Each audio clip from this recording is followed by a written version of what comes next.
brake van.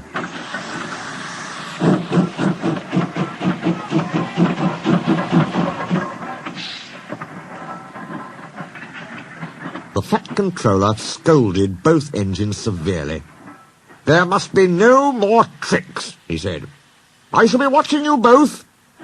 I have to decide which of you is to stay." He strode away. The twins looked glum. Neither wanted to stay without the other. They said so. "Then what's to do?" wondered Douglas. "Och," said Donald, "each mun be as good as the other. Then he'll have to keep us both." Their plan was good, but they'd reckoned without a spiteful brake van. The van had taken a dislike to Douglas. Things always went wrong when he had to take it out. Then his trains were late, and he was blamed. Douglas began to worry. "You're a muckle nuisance," said Donald one day. "It's to leave ye behind I'd be wanting." "You can't," said the van. "I'm essential." "Och, aye!" Donald burst out. "You're nothing but a screeching and a noise when all's said and done. Spite Dougie, would ye? Take that!" "Ow, ow, ow!" cried the van. "Who'd you weest?" said Donald severely. "There's more coming if you misbehave." The van behaved better after that. Douglas's trains were punctual, and the twins felt happier. Then Donald had an accident.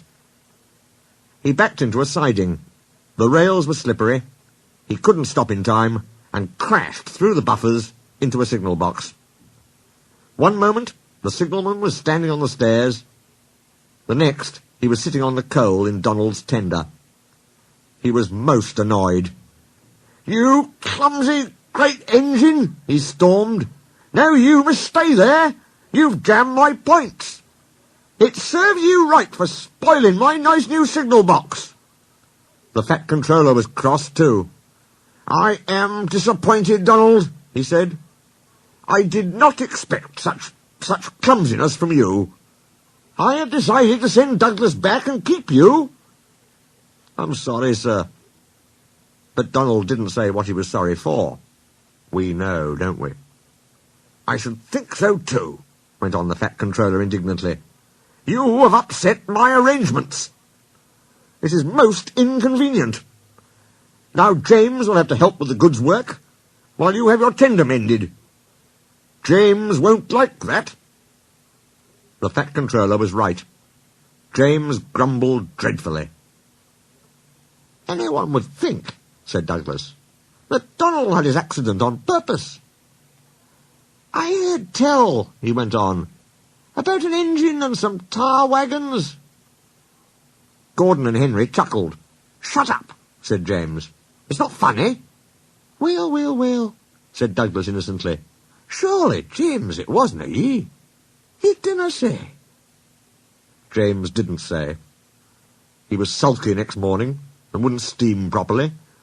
When at last he did start, he bumped the trucks hard. "He's cross," sniggered the spiteful brake van. "We'll try to make him crosser still." "Hold back," whispered the van to the trucks.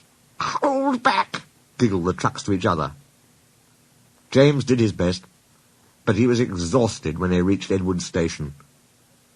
Luckily, Douglas was there. "Help me up the hill, please," panted James. "These trucks are playing tricks." "We'll show 'em," said Douglas grimly. Come on, puffed James crossly. Get moving, you, puffed Douglas from behind. Slowly but surely, the snorting engines forced the unwilling trucks up the hill. But James was losing steam. I can't do it, he panted. Leave it to me, shouted Douglas. He pushed and he puffed so furiously that sparks leapt from his funnel. Groaned the van. I wish I'd never thought of this. It was squeezed between Douglas and the trucks. Go on, it screamed, but they took no notice. The guard was anxious. Go steady, he yelled to Douglas. The van's breaking. It was too late. The guard jumped as the van collapsed. He landed safely on the side of the line. I might have known it would be Douglas. I'm sorry, sir. Maybe I was clumsy, but I wouldn't be beaten by yon tricksy van.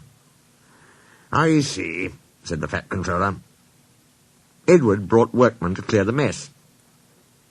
Douglas was grand, sir, he said. James had no steam left, but Douglas worked hard enough for 3. I heard him from my yard. 2 would have been enough, said the Fat Controller dryly. I want to be fair, Douglas, he went on. I admire your determination, but I don't know.